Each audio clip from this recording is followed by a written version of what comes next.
Bom dia, meus irmãos. Que a graça do nosso Senhor Jesus continue reinando em nossos corações. Amém?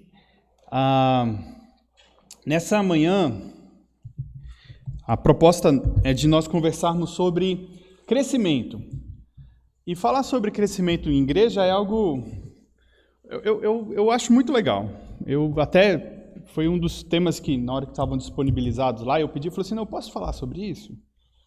Eu queria mesmo compartilhar com os irmãos esse tema, que ele para mim tem se mostrado bastante desafiador dentro do nosso universo de igreja, e eu queria fazer um combinado com os irmãos, assim, eu vou estar aqui hoje pela manhã, num aspecto da gente dar aula, e você fique à vontade, se você quiser fazer pergunta, participar, levantar a mão, a gente montar aqui um processo de diálogo que acredito que pode contribuir muito mais. Então eu estou deixando você bem à vontade, fique livre da maneira como você se quiser participar desse momento, tá bom? E a gente falar sobre essa marca, que é a marca pelo interesse pelo crescimento e discipulado. Quando a gente fala sobre crescimento, o que vem na sua mente? E eu queria que a gente tentasse fazer um paralelo com a nossa própria realidade, com a nossa própria vida, né? A gente, desde o momento que nasce, estamos crescendo, né? Desde o momento que a gente nasce, a gente está assim... Algumas pessoas chegam a uma estatura, outras menos, e pensa no desenvolvimento do indivíduo, do ser humano. Você nasce uma criança completamente indefesa e incapaz de manter-se sozinha. Você precisa de alguém na sua vida. E aí entra o papel dos pais, que nesse processo te auxiliam na caminhada e no progresso, no crescimento. Eles vão te alimentar, vão te limpar, vão te acompanhar, vão te disciplinar, vão te conduzir no caminho adequado. Eles farão tudo isso por você. Até chegar um momento da sua história como criança que você passa a assumir e a ascender a algumas responsabilidades ou algumas autonomias. E a que a gente mais fica animado é quando os nossos filhos falam. Porque a gente passa a entender aquilo que eles estão sentindo. Antes eram apenas urros, berros, lágrimas, pranto. E às vezes a gente começava... Mãe é maravilhoso, né, gente? Mãe consegue traduzir o choro. Eu acho que esse é o primeiro momento de linguagem singular que a gente tem. Ela consegue traduzir o choro. Mas é muito mais legal, pelo menos eu passo a compartilhar desse pensamento, desse sentimento, quando eles falam. Porque eles podem expressar direitinho o que está acontecendo. Dói aonde? Aí você vai construindo o processo de comunicação. Dói aqui, estou com fome. E aí você passa a entender um pouco mais. Então, fala. Depois a gente passa a perceber um outro que ficamos entusiasmados, que ele anda. Eu não preciso mais carregar aquele menino, apesar de que em alguns momentos você gostaria que ele continuasse no seu colo para você não ter que ficar correndo atrás da criança, não é verdade? Ok. E aí, falar sobre essa ideia e vendo o nosso próprio desenvolvimento. Aí a gente chega em um dos momentos fantásticos de transformação, de conciliar a autonomia e dependência, que é a adolescência. Você começa a dar mais algum tipo de autonomia, ou o desejo de autonomia ali é gigantesco. Isso se materializa muito no momento que você pode pegar, às vezes, a chave de um carro, entrar dele, ligar e... Opa! Não é um marco singular na vida de um adolescente?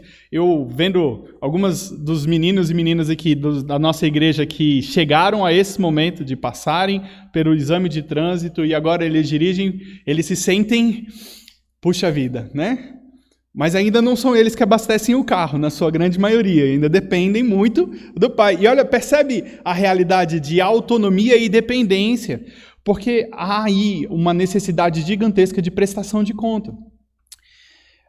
Chegam, ascendem a vida adulta, constituem as suas famílias e percebe-se esse ciclo inteirinho formando de novo. Meus irmãos, eu estou lendo um livro, a Júnior e eu estamos lendo um livro, é um livro do Eugene Peterson falando de Crescendo com seu filho adolescente. E ele coloca na introdução do livro dele falando o seguinte: quando eu e você, como pai, chegamos a um momento da nossa vida e a gente acha que está tudo bem, estamos no nosso momento de conforto, os nossos filhos crescem e são adolescentes. Exatamente para a gente lembrar que nós dependemos de Deus e somos, então, carentes da misericórdia e graça de Deus nas nossas vidas para nos acompanhar e nos fazer continuar crescendo. E quando você olha para a sua vida e percebe, puxa vida, eu estou crescendo. Agora, você não precisa talvez de tantas pessoas na sua vida no processo de ensino e aprendizagem. E você às vezes pode se tornar o próprio ator do seu ensino e aprendizagem e observar a sua necessidade de continuar crescendo e o fazer. Isso a gente falando como um indivíduo. Agora pensa no nosso universo dentro da igreja. Você chegou à família da fé. Você nasceu de novo. Olha como que a Bíblia traz o aspecto da conversão. Você nasceu de novo. E como no nascimento de uma criança, você agora é uma criança espiritual. E nesse processo há necessidade ainda de você continuar crescendo, ou de se desenvolver, passar a aprender. E nós temos aqui como igreja presbiteriana um dos instrumentos singulares para este processo de crescimento e maturidade, que é a escola dominical, onde institucionalmente ou propositalmente nós temos a oportunidade de aprender diversos temas da fé. Não é o único meio, mas eu entendo que esse, quando você aproveita bem dele, você amadurece, você cresce, você se desenvolve. E aí, dentro da sua vida cristã, você vai galgando exatamente as idades espirituais, você vai crescendo, se desenvolvendo, e assuntos que às vezes eram tão difíceis para vocês passam a compreender, a gente passa a compreender de uma naturalidade, ou temos uma compreensão muito mais ampla daquele tema, e a nossa vida vai tendo o processo de crescimento. As lutas e as dificuldades que nós tínhamos no início da nossa jornada deixam de ser tão complexas, às vezes num processo, alguns deles vão continuar sendo dificultosos para sempre, mas a gente passa a entender melhor a nossa realidade de fé como cristão, e a gente passa a crescer também. Infelizmente, o processo do desenvolvimento espiritual, ele não acompanha, talvez, a materialidade que a gente consegue contemplar no nosso desenvolvimento físico. Porque você consegue parar de crescer? Ou, vamos dizer em outras palavras, você consegue retardar o seu envelhecimento? Esse é o grande desejo da humanidade, né? Ou parar com que os nossos cabelos comecem a cair, esbranquiçar, O grande apelo da medicina cosmética é exatamente retardar as nossas marcas de envelhecimento. Os nossos cabelos caem e aí a gente coloca cabelo de novo. O nosso cabelo esbranqueia, embranquece, né? E a gente colore os nossos cabelos. Os nossos dentes amolecem e a gente põe dentes novos. Então, percebe que a nossa grande luta é contra o envelhecimento, porque isso vai nos levando para o fim da nossa jornada, a nossa jornada de vida mesmo. O que a gente olha na nossa jornada como cristão é que, muitas vezes, se a gente parar e olhar de verdade para o aspecto do crescimento e desenvolvimento espiritual na vida do cristão, temos muitos ainda com estatura adulta, porque eles continuaram crescendo, e eu digo no tempo, né? Porque a gente também não consegue retardar o nosso tempo de jornada de fé, mas ainda usam fraldas.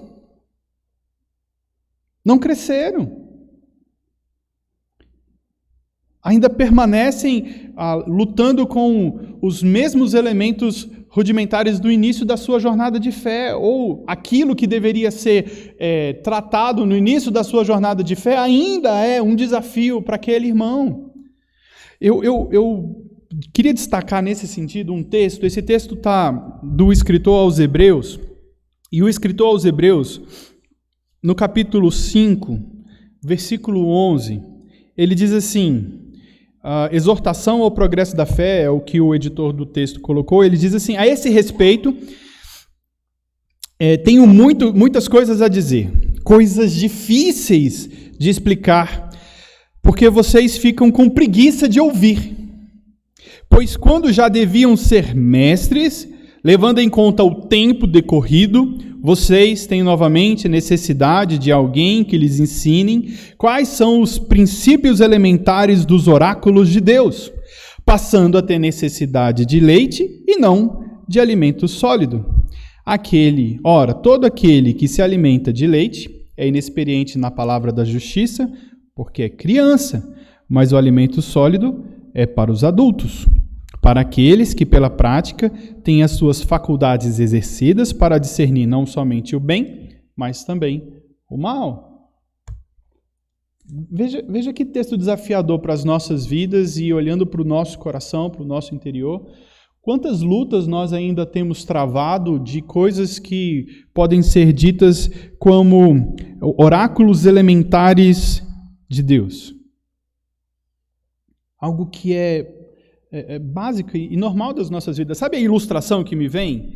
E é até um distúrbio do desenvolvimento ou das pessoas, que é um homem adulto e de fralda, usando chupeta e aqueles babadozinhos. Se vocês vissem uma pessoa assim, trajado, vocês iam olhar e pensar nela como um bebezão, alguém que não cresceu. Agora, imagine se nós tivéssemos a capacidade de um óculos especial e conseguíssemos olhar o nosso progresso em maturidade cristã. Será que a gente não enxergaríamos, eu e você talvez ainda num processo de indumentária parecida com a desse bebê? E quando a gente fala sobre crescimento espiritual, uma das coisas que a gente tem que abordar e pensar é sobre um crescimento quantitativo e um crescimento qualitativo, e um normalmente não exclui o outro, mas um sozinho ele é um grande problema.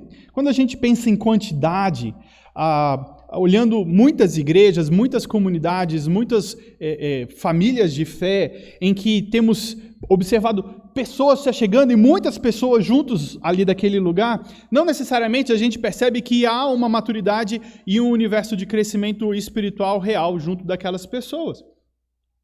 Mas eu entendo que quando nós temos um crescimento em qualidade, um crescimento em quantidade, ele se materializa e apresenta. Mas nem sempre o outro se torna verdadeiro. Muitas pessoas com qualidade significativa. Se você parar e pensar um pouquinho sobre o aspecto de crescimento, a Bíblia inteirinha ela é recheada sobre aspectos que falam ou abordam a ideia do crescimento ou da multiplicação. Volta lá para Gênesis, no início da Bíblia, quando Gênesis capítulo 1, versículo 22, Deus então, falando para Adão e Eva, ele diz para eles o seguinte: Deus os abençoou, dizendo: sede fecundos, multiplicai-vos e enchei multiplicai-vos e enchei as águas dos mares, e na terra se multipliquem as aves. E ainda quando ele fala isso ele falando da criação, e quando ele fala para Adão e Eva, ele fala para que eles cresçam e se multipliquem. Depois de ter destruído a terra com dilúvio, Noé saiu da arca com sua família, e o que Deus diz para eles? Cresçam e multipliquem-se.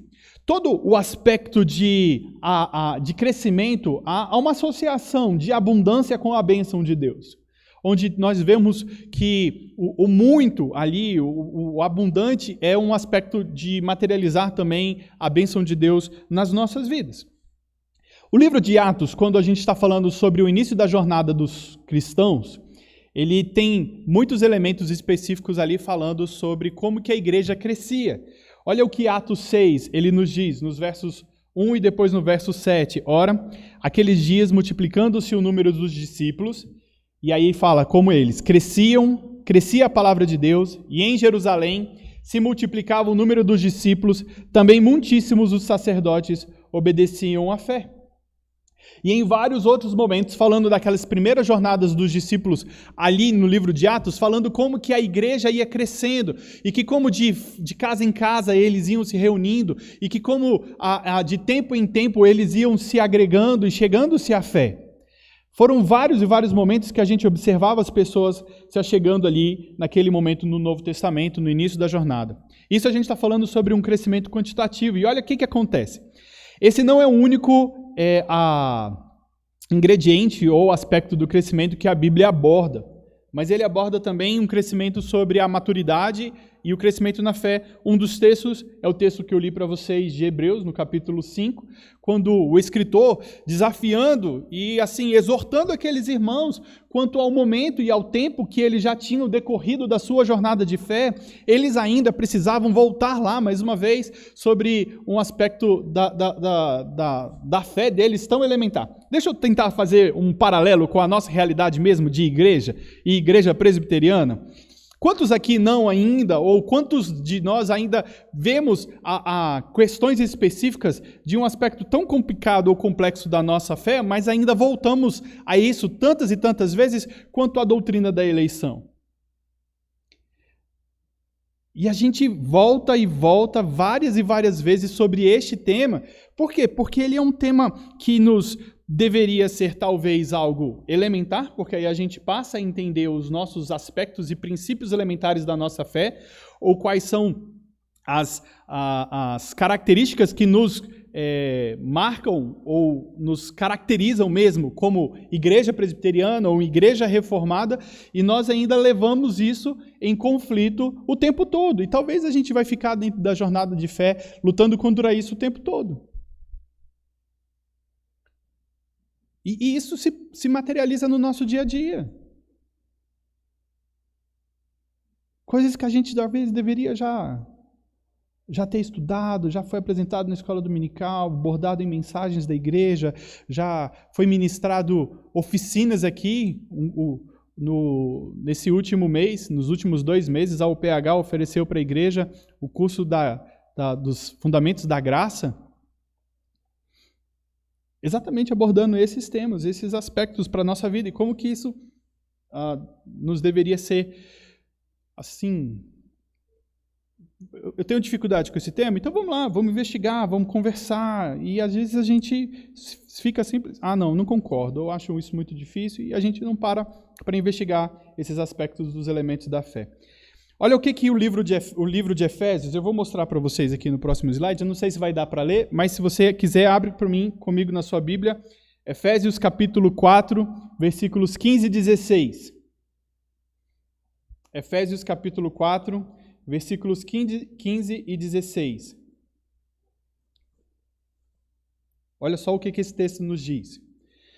Mas, seguindo a verdade em amor, cresçamos em tudo naquele que é cabeça, Cristo, de quem todo o corpo bem ajustado e consolidado pelos auxílios de toda a junta, segundo a justa cooperação de cada parte, efetua o seu próprio aumento para a edificação de si mesmo em amor. Como que acontece o crescimento?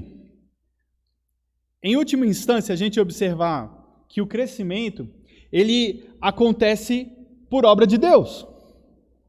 É Deus quem realiza o crescimento nas nossas vidas. É Ele quem faz com que eu e você cresçamos. Crescer como corpo de Cristo é à medida que Deus vai nos desenvolvendo. Essa é a razão do texto que o apóstolo Paulo ainda apresenta em Colossenses 2:19, que Cristo, a cabeça, da qual todo o corpo, suprido e bem vinculado por suas juntas e ligamentos, cresce o crescimento que procede de Deus. O crescimento procede de Deus, meus irmãos. Não é eu que vou fazer você crescer. Não é o pastor Márcio, não é o pastor Adriano. Não são os seus pais que o farão você crescer espiritualmente. O crescimento vem de Deus. Mas calma, daqui a pouquinho a gente vai ver que não tira a nossa responsabilidade também, tá bom? O pregador pode ajudar? Ajuda. Deus pode usá-lo como instrumento nas suas mãos para poder fazer isso. O apóstolo Paulo ele descreve isso aí no texto de 1 Coríntios 3, nos versículos 6 e 7. Ele fala, eu plantei, Apolo regou, mas o crescimento veio de Deus, de modo que nem o que planta é alguma coisa, nem o que rega, mas Deus que dá o crescimento. Nós somos instrumentos, a igreja é instrumento, seus pais são instrumento. Todos nós aqui nesse processo de mutualidade somos instrumentos uns nos outros para o processo de crescimento. Mas Deus é quem realiza nas nossas vidas o crescimento. Por isso que a comunidade de fé é tão importante. Porque Deus nos usa aqui Deus nos usa inseridos e imersos nesse universo para o nosso crescimento. E Ele usa a mim e usa você. Para a minha edificação, para o meu crescimento. Quando nós estamos bem ajustados.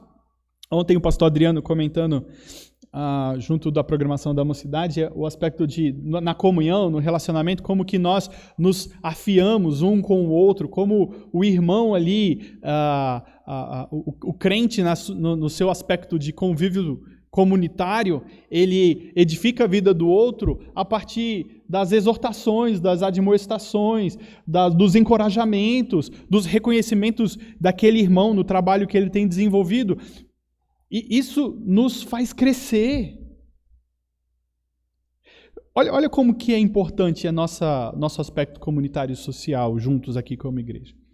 E eu gosto de fazer o paralelo para a família, porque isso materializa muito mais, às vezes, o nosso entendimento, tá bom? Então, não querendo ser tão enfadonho, mas mais para materializar o nosso aprendizado.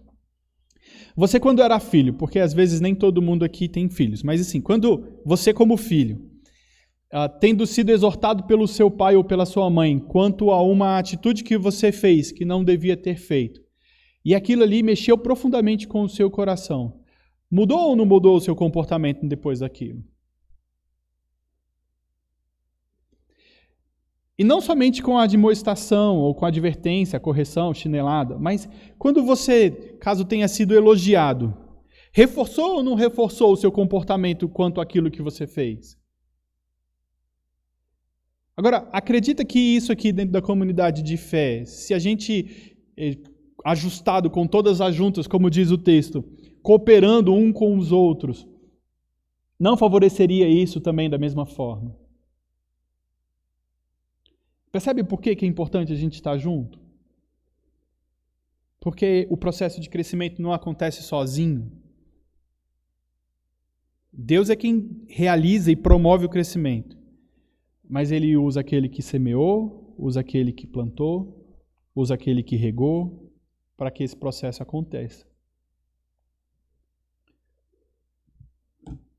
Olha só ainda o que 1 Tessalonicenses 3, 11 até o 13 ele nos diz: Ora, o nosso mesmo Deus e Pai e Jesus, nosso Senhor, dirijam-nos o caminho até vós, e o Senhor vos faça crescer e aumentar no amor para uns com os outros, com todos, como também nós para convosco, a fim de que seja o nosso coração confirmado em santidade, isento de culpa na presença do nosso Deus e Pai, na vinda do nosso Senhor Jesus, com todos os seus santos.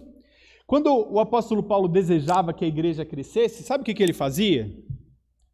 Ele orava. Quando ele desejava que aqueles irmãos crescessem na sua fé, nos relacionamentos, ele orava. Porque ele entendia direitinho que o crescimento vinha de Deus. E Paulo glorifica a Deus quando ele percebe a providência de Deus no processo do crescimento daqueles irmãos. 1 Tessalonicenses agora, 2 Tessalonicenses, na verdade, capítulo 1, versículo 3, ele diz: Irmão, cumpre nos dar sempre graças a Deus, no tocante a vós outros, como é justo, pois a vossa fé cresce sobremaneira e o vosso mútuo amor de uns para com os outros vai aumentando. Ele glorifica a Deus, porque a glória do crescimento é toda de Deus. É Ele quem realiza isso na vida da igreja. E ele ora em várias outras cartas, clamando a Deus pelo crescimento dos irmãos. Ok, mas como eu disse, o crescimento vem de Deus, é Ele quem realiza. E qual que é o meu papel, então, no crescimento espiritual? O apóstolo Pedro, então, ele nos coloca exatamente direcionando sobre qual é a minha missão, qual é o meu papel nesse processo, ou nesse progresso. Diz, crescei na graça e no conhecimento do vosso Senhor e Salvador Jesus Cristo. Há um imperativo, ele diz, crescei. E eu fico assim, pensando, eu consigo dizer pro meu filho, para minha filha, falar o seguinte: crescei, né? Não para ele crescer em altura, mas há aspectos que a gente pode chegar exatamente e dizer para ele: isso você já aprendeu. Eu já te ensinei. E o momento agora de você fazer isso começou a chegar. Então, aquilo que você, como criança, a gente ainda vinha, pegava na mão, ajudava, demonstrava, levantava. Não, agora você já consegue fazer isso sozinho. Você já tem condição, você já aprendeu. Eu já vi que você sabe fazer muito bem. E a gente diz para eles, cresçam. E também nós recebemos de Deus a ordem para que cresçamos, crescei. E olha como que a gente cresce. O que eu e você precisamos no processo desse desenvolvimento de fé fazer para crescer? O apóstolo Pedro aí, no primeiro capítulo da epístola de 2 Pedro, né? No primeiro capítulo de 2 Pedro, ele nos diz, porque essas coisas, existindo em vós, e em vós aumentando, fazem com que não sejam nem inativos, nem infrutuosos, pelo pleno conhecimento do nosso Senhor Jesus Cristo. 2 Pedro, capítulo 1, versículo 8. E quais são essas coisas? Ele fala sobre, no capítulo 5, abre aí comigo a sua Bíblia, em 2 Pedro, a gente lê junto. 2 Pedro, capítulo 5, versículo 5 até o 8. 1 Pedro, obrigado. 2 Pedro não tem tudo isso, não.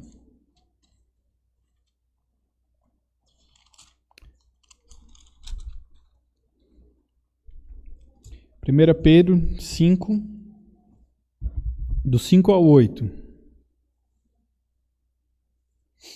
Ele diz, por isso mesmo, vós, reunindo toda a vossa diligência, associai com a vossa fé a virtude, com a virtude o conhecimento, com o conhecimento o domínio próprio, com o domínio próprio a perseverança, com a perseverança a piedade, com a piedade a fraternidade, com a fraternidade o amor, porque essas coisas existindo em vós e em vós aumentando, fazem com que não sejais nem inativos, nem infrutuosos, pelo pleno conhecimento do nosso Senhor Jesus Cristo.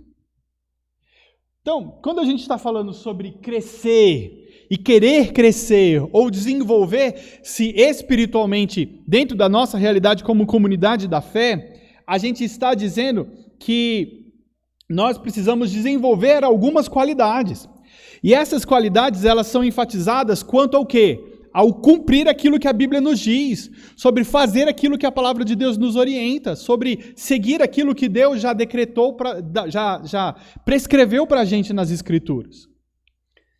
E eu fico pensando assim, a gente tem um desejo muito grande de autonomia, e eu acredito que esse talvez seja o grande desafio nosso como seres humanos, a lidar com os nossos aspectos de fé. A autonomia é sempre o grande desejo, né? A gente, principalmente quando está crescendo, a gente quer ter autonomia dos nossos pais e aí quer ter o nosso próprio trabalho, para as nossas próprias casas, e essas coisas vão acontecendo.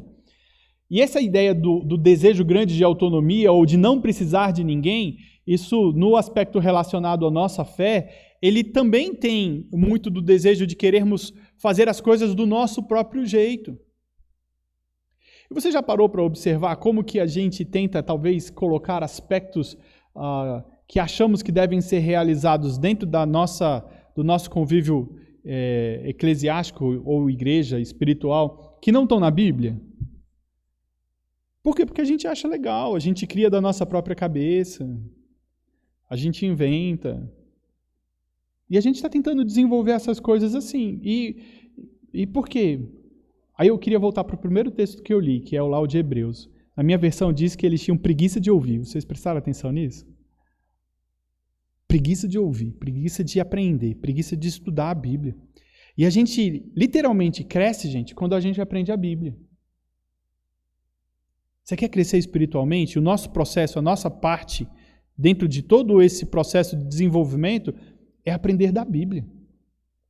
É estudar a Bíblia. É viver aquilo que a Bíblia diz.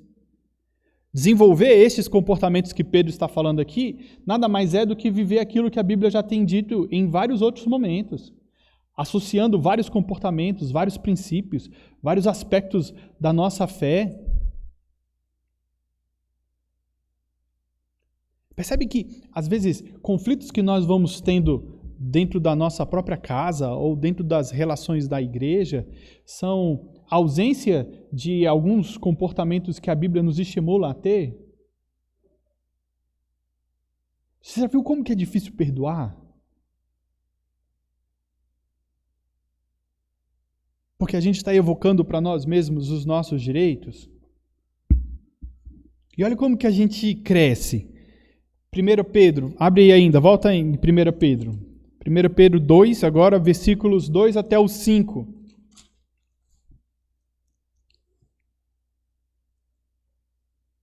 Falando sobre crescimento, Pedro diz assim: como crianças recém-nascidas, desejem o genuíno leite espiritual, para que por eles lhes seja dado crescimento para a salvação.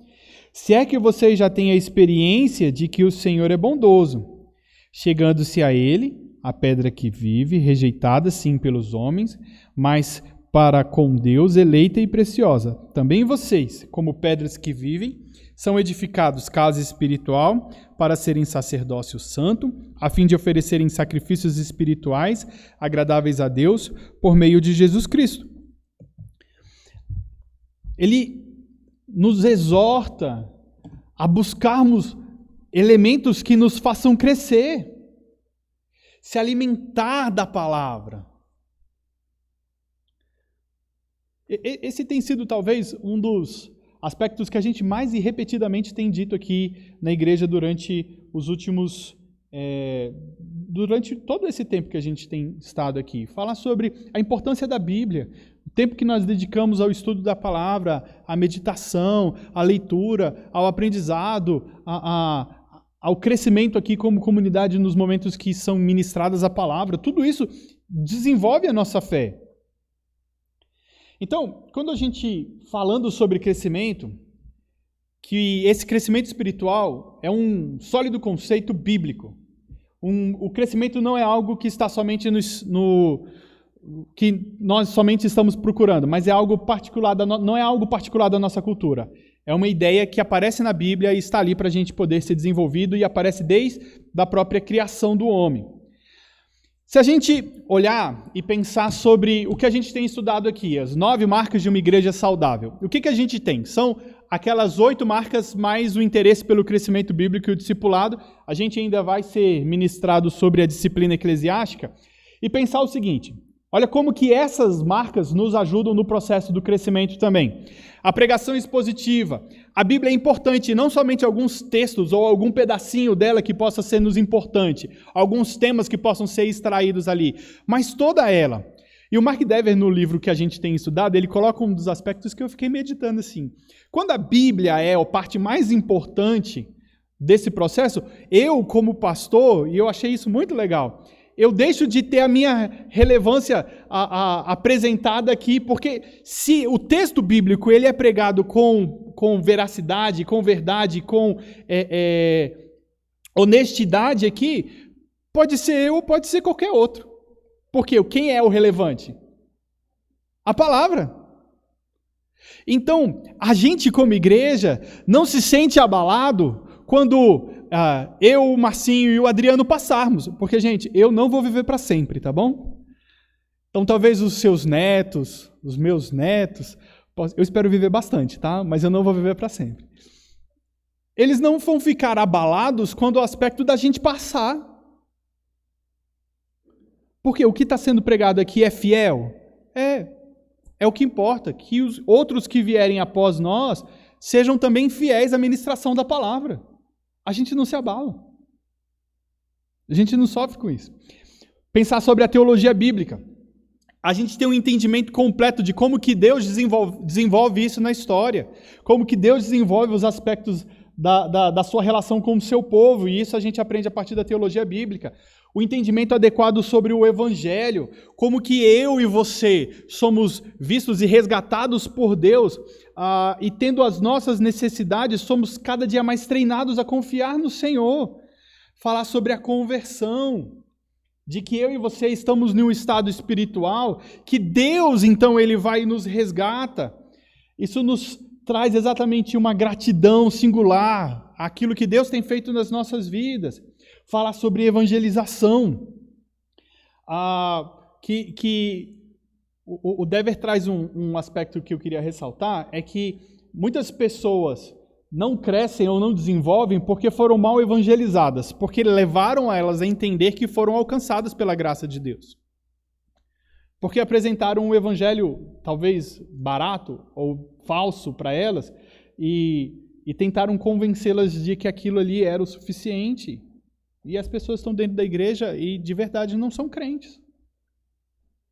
Entender a importância de ser cristão em uma comunidade, estar comprometido uns com os outros e lidarmos uns com os outros. Nós somos forçados a tratar áreas das nossas vidas que evitaríamos em outras situações. Percebe como que é importante a gente estar aqui? Talvez você não goste daquilo que a gente fala aqui em alguns momentos. Sabe por quê? Porque mexe com o nosso coração. Porque está futucando lá algumas coisas que a gente queria deixar escondidinho. E por isso que eu acho maravilhoso pregar expositivamente. Porque você nunca vai entender, nunca vai poder dizer aqui que nós estamos com mensagens encomendadas, sabe? Dizer o seguinte, o pastor descobriu esse negócio da minha vida e está trazendo exatamente aquele texto, aquele momento na minha vida, para quê? Para poder apontar o meu pecado. Não, gente, a Bíblia aponta os nossos pecados. Se você estivesse lendo, meditando, estudado, você estaria sendo exortado, confrontado pela própria Bíblia e não precisaria do pastor em um momento específico da jornada ali para poder falar para você daquilo que está acontecendo no seu coração. Falar sobre disciplina eclesiástica. Ninguém gosta de ser admoestado, advertido, exortado, disciplinado. Mas se você como filho e eu como filho foi disciplinado na sua jornada, você percebe como isso foi importante para te trazer de volta para o rumo e para os eixos. E que talvez a falta de disciplina teria te levado para outros caminhos ou outro lugar que você não gostaria de estar hoje. E a disciplina é tão importante nisso. E olha, falar sobre isso, falar sobre disciplina, é algo assim, olha, você viu, fulano de tal é membro da igreja há tanto tempo, e olha só o que ele faz.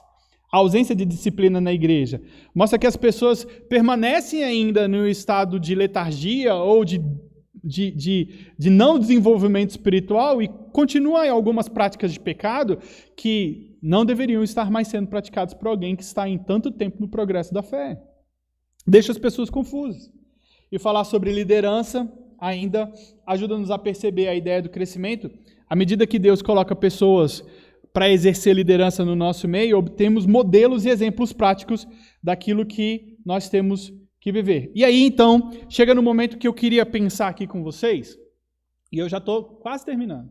Só ir para frente. Eu desliguei? Manda aí para frente, Vitinho, por favor. Aí, obrigado.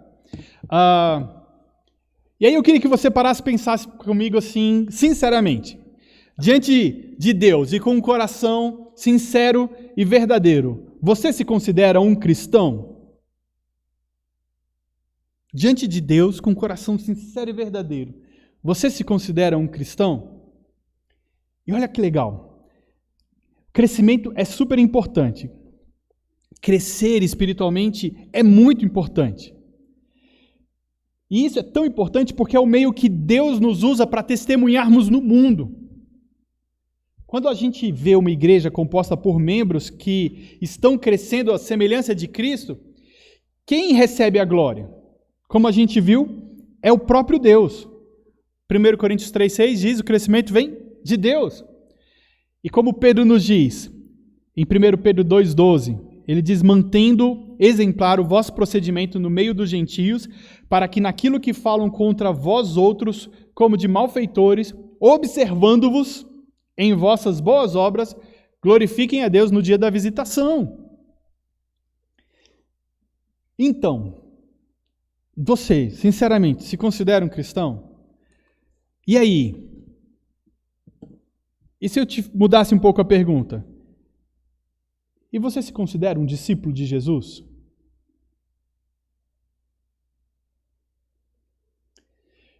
Se você respondeu positivamente para a pergunta primeira, e agora você sentiu dúvida na segunda, eu quero dizer para você que as duas perguntas são a mesma coisa. Ser um cristão é ser um discípulo de Jesus.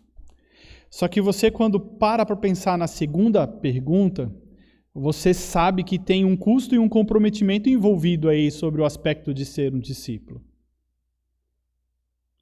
E muitos olham sobre o aspecto de ser somente um cristão como fazer parte da comunidade aqui. Mas a gente sabe que no nosso meio, nem todo mundo é. E quando a gente percebe o aspecto do comprometimento, do envolvimento e da carga e da responsabilidade que nos é embutida sobre o seguir Jesus, tomarmos a nossa cruz, ninguém pode ser meu discípulo se não tomar a sua cruz. Se você não tomar a sua cruz, não pode ser meu discípulo. Há um preço, há um custo. No texto de Lucas, quando Jesus está trazendo uma parábola para aqueles que estavam ali com ele, falando o seguinte: olha, você precisa avaliar bem o custo de ser cristão. Você precisa medir bem todo o processo, o tempo. Porque às vezes a gente tem brincado com isso. E se você olhar para o seu processo, para o seu desenvolvimento como cristão, como que você está hoje? A definição de um discípulo, ou de alguém que é discípulo, é alguém que é chamado por Jesus, que se arrependeu, que confia a Jesus a sua salvação e busca segui-lo a sua vida inteira enquanto treina outros para fazer a mesma coisa. A gente, mais uma vez, falando do aspecto da comunidade para a gente poder crescer. É a nossa vida inteira. E eu preciso me envolver nesse processo. E olha o que Jesus faz. No texto de Marcos, abre comigo aí, Marcos capítulo 3.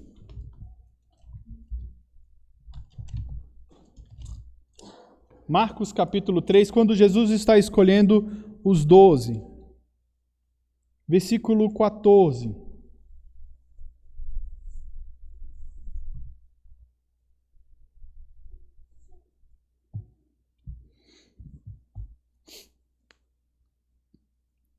Quando Jesus está escolhendo aqueles 12 homens, ele faz com objetivos muito claros. E o primeiro objetivo que nós encontramos aqui no livro de Marcos, quando Jesus está escolhendo, nesse texto ele diz: então designou 12, aos quais chamou de apóstolo, para estar com ele e para os enviar a pregar. Nós temos muito no nosso coração o aspecto de quando eu fui alcançado pela graça de Deus, eu preciso ir fazer um monte de coisa. Mas a gente esquece que o nosso primeiro chamado é para estar com Jesus, para aprender de Jesus, para crescer dele. E então, tendo tudo isso acontecido nas nossas vidas, eu vou e posso ser enviado para pregar, testemunhar, falar do Senhor Jesus aonde eu estou. O nosso chamado para o processo de crescimento, primeiro, é para estarmos intimamente relacionados com Deus. É para estar com Ele.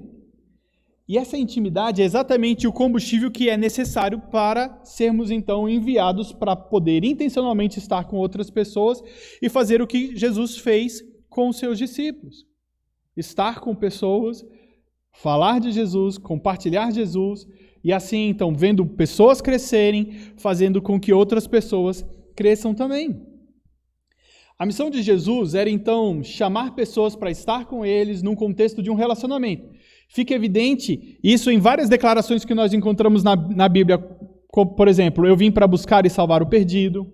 Eu não vim para ser servido, mas para servir e dar minha vida como resgate de muitos. Ao viver, façam discípulos. Preste atenção, recebendo-os na vida, no relacionamento de Deus, ali naquele aspecto do relacionamento da Trindade e da igreja. E a gente precisa ensinar essas pessoas também a ouvir e viver da maneira como Jesus está vivendo com seus discípulos. E esses homens cresciam então em maturidade porque estavam com Jesus. E Jesus os capacitou para ministrar às outras pessoas enquanto estavam com eles. Então, qual que é a ideia? A gente falar sobre crescimento e maturidade é a gente chegar aonde que eu quero chegar, qual é o estágio? Eu estou crescendo, mas qual é o objetivo? Para onde que eu quero ir? Qual é o ponto de chegada? Dizer o seguinte: ufa, legal, estou bem, né? a ideia da gente estar maduro e capacitado. Eu não estava aqui, mas no domingo passado pela manhã, mas o pastor Adriano falou sobre a necessidade de liderança, falando sobre a necessidade de homens assumirem papéis de liderança dentro da igreja. E olha, estar maduro e capacitado é perceber mesmo a sua responsabilidade como cristão, de atender o chamado para as funções que a gente tem dentro da igreja, para fazer outras pessoas crescerem. Sabe como que a gente faz? E eu coloquei esse menino aí jogando a flecha exatamente para poder me lembrar disso, que muitas vezes a gente pensa sobre os alvos da nossa vida ou as missões que a gente tem dentro da igreja, que é o seguinte: a gente pega o arco e a flecha, e eu fui outro dia no standzinho de tiro do Airsoft ali do Shopping JK e tentei treinar a minha mira, né? Confesso para vocês que a minha mira não é nada boa. Eu não sei se é a arminha de Airsoft, mas não sei. Eu não acertei quase nada, beleza. Mas para eu poder talvez me vangloriar ali da minha capacidade de mira, era como se eu procurasse talvez um papel a esmo, jogasse, atirasse, aonde a bolinha fez o furo, eu fosse lá, então, agora tudo bem, eu vou riscar o alvo aqui para poder dizer que eu fiz a pontuação máxima. A gente avalia muitas vezes o resultado daquilo que a gente está fazendo desse jeito. A gente faz um monte de coisa e depois a gente vê o seguinte: qual foi o objetivo que eu queria alcançar? Eu não sei. Mas qual foi o objetivo que eu alcancei? Foi esse. Então a gente acertou no alvo. A gente constrói alvos em volta daquilo que a gente está fazendo sem estabelecer o objetivo da nossa jornada de fé. É estarmos maduros, capacitados e habilitados para o serviço do Senhor, a fazermos aquilo que Deus fez com os seus apóstolos e os apóstolos fizeram com outras pessoas também. Olha só, alguns podem imaginar que alguém pode ser um bebê em Cristo durante a sua vida toda. O crescimento é visto como algo opcional, apropriado especialmente para alguns discípulos zelosos. Não. Mas tenha muito cuidado se você pensar dessa maneira. O crescimento é um sinal de vida. Tudo que está vivo cresce. Você já viu isso? Tudo que está vivo cresce. As plantas, você semeia, elas crescem. Se você parou de crescer, o que vai acontecer? A gente morre. Quando algo para de crescer, morre. Se a gente parou de crescer, a gente morre. E pensar sobre isso, sobre a maneira e o aspecto de crescimento, é lembrar o que Jesus fez. Jesus ele estabeleceu o nono, o décimo, o duodécimo melhor jeito de fazer discípulos ou de propagar o evangelho? A gente acha que aquilo que Jesus fez foi eficaz ou não? O que Jesus fez foi o melhor. Aquilo que ele mostrou e nos trouxe como exemplo e modelo é o que tem de melhor. Aquilo que ele mostrou e demonstrou com a sua vida é o que nós precisamos imitar. Nós somos desafiados na Bíblia a imitarmos Jesus. E aquilo que ele fez foi chamar homens para estar perto de si, pessoas para caminharem com ele, demonstrando e despejando a sua vida na vida daqueles homens, para que então eles, aprendendo dele, possam ir reproduzir isso na vida de outras pessoas da mesma maneira como ele fez. Resumidamente, quando Jesus então, na grande comissão, fala para aqueles homens, façam discípulos de todas as nações, para a gente talvez isso não fique claro. Mas para aqueles homens era transparente. Em outras palavras, o que Jesus estava dizendo para eles era: o que eu fiz com vocês, façam com outros. Aquilo que eu fiz com vocês, reproduzam na vida de outras pessoas. E foi isso que eles fizeram. Chamaram pessoas para estarem com eles. Os apóstolos chamaram para caminharem juntos. Tendo caminhado juntos, eles foram e mandaram que outras pessoas continuassem fazendo a mesma coisa.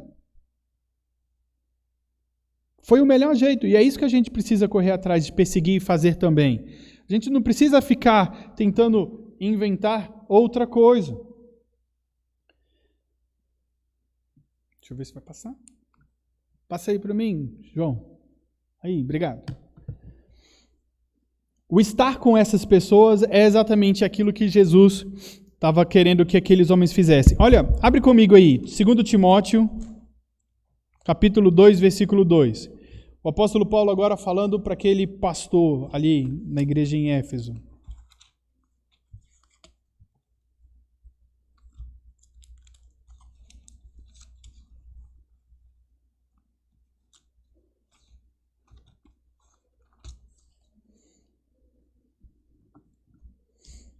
Segundo Timóteo 2:2, ele diz, e o que de mim, ele diz, e o que você ouviu de mim, na presença de muitas testemunhas, isso mesmo transmita a homens fiéis e idôneos para instruir a outros. O que Timóteo aprendeu de Paulo, ele deveria chamar outras pessoas para poder fazer a mesma coisa. O apóstolo Paulo ainda em Efésios capítulo 4, ele fala, e Deus então estabeleceu um para apóstolos, outros para pastores e mestres, evangelistas, a fim de que aperfeiçoassem os santos para o serviço na casa do Senhor. Há um processo específico dentro da igreja para o desenvolvimento e o crescimento dentro da fé. Os apóstolos então, eles discipularam como Jesus fez e as gerações espirituais durante o resto do Novo Testamento fizeram a mesma coisa. Esse é o modelo que a gente precisa perseguir dentro do universo do crescimento. Ok, tá. Como eu comentei agora há pouco, aquilo que não cresce, que não está desenvolvendo, morre. E então, como igreja, o que acontece se a gente não cresce? O que acontecerá se a gente não crescer? 1 Coríntios, capítulo 3, versículo 1. Abre comigo sua Bíblia.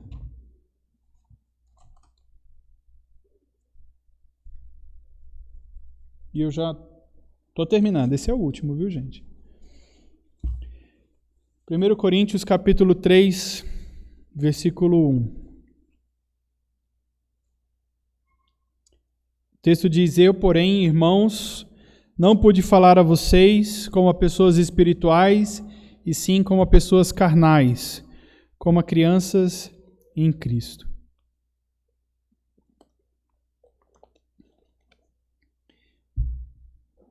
A gente pode olhar talvez um texto como esse e pensar que era uma situação bastante severa. O Mark Dever, no livro dele, ele cita o exemplo de um homem chamado Rob, que estava dentro da igreja desde adolescente, quando amigos evangelizaram ele, e ali no processo de evangelização, eles fazem uma oração de entrega, de conversão, de renúncia. E ele passa então a estar na igreja, e depois de 40 anos ali dentro da comunidade, as pessoas viam ele como um dos pilares da igreja. Apesar dele não fazer parte do corpo de membros da igreja, ele até deu aula na escola dominical durante algum tempo, o livro comenta, mas ele, se fosse apertado contra a parede, ele não saberia todos os livros da Bíblia, nunca tinha estudado e meditado na palavra como um todo. Ele tinha dificuldades ali sobre algumas coisas que o pastor que estava presente agora estava falando, pois ele queria investir muito em missões. Os grupos em que a filha dele estava inserido estava falando muito sobre evangelização, e ele proibiu a filha dele de participar disso, porque percebeu que se ela continuasse lá, ela seria levada a ser missionária em um país distante. Então ele proíbe e ao mesmo tempo deixa de estar frequentando ali. E ele, por conta desse pastor que estava lá, deixando de congregar, deixando de assumir as suas responsabilidades como membro da igreja, ele, de alguma forma, faz os outros membros da igreja saberem da sua insatisfação, entendendo que, por eles saberem a sua insatisfação e do porquê que ele não estava lá, o pastor seria então mandado embora, não tendo o pastor feito nada que o denegrisse nesse sentido. E aí a gente olha para um homem desse que estava... É uma história que ele cria lá dentro do livro, exatamente para ilustrar o aspecto de que há tanto tempo envolvido dentro da igreja, e às vezes até assumindo aspectos e funções de liderança, não poderia talvez ser reconhecido aquele homem como um crente ou um cristão autêntico. E esse texto que o apóstolo Paulo aqui falando naquela igreja, ele fala, eu não pude falar a vocês como espirituais, e sim como carnais, como crianças em Cristo.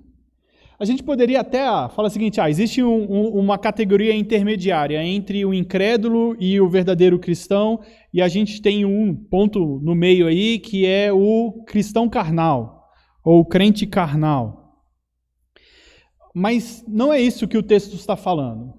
Paulo está fazendo exatamente, trazendo um conceito de ambiguidade mesmo ali, são duas coisas que não coexistem. Seria o mesmo que você dizer que do gelo quente não é uma realidade.